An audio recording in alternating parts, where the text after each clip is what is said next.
Hello everyone. কিছুদিন আগে আমরা গিয়েছিলাম দ্য নাইট রিসর্টে, আর এই হলো আমার আউটফিট আর টুকটাক মেকআপ। কিন্তু ওয়েস্টার্নের সাথে চোখে সিনজিনির পরানো আইলাইনার না থাকলে মেকআপ ইজ ইনকমপ্লিট।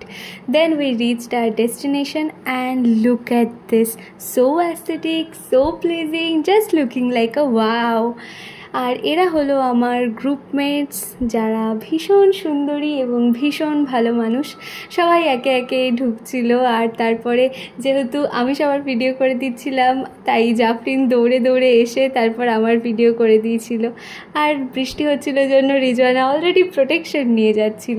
তারপর আমরা ডাইনিং এরিয়াটায় ঢুকলাম, ভীষণ সুন্দর ভেতরটা। কিন্তু প্রবলেম ছিল, আমরা যেহেতু 11 জন গিয়েছিলাম আর সেখানে 11 জন বসার মতো সেরকম অ্যারেঞ্জমেন্ট ছিল না, তাই ওরা আবার আমাদের জন্য সমস্ত অ্যারেঞ্জমেন্ট করে দিয়েছিল।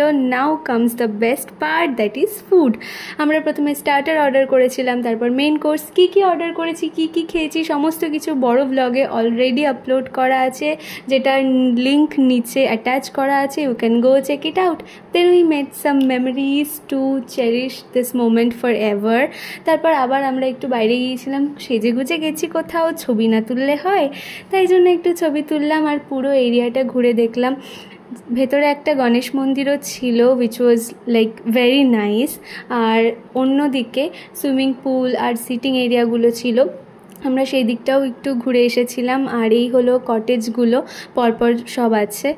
And that is it, see you in the next blog. আর হ্যাঁ, বড় ব্লগটা দেখতে ভুলো না কিন্তু। Okay, by.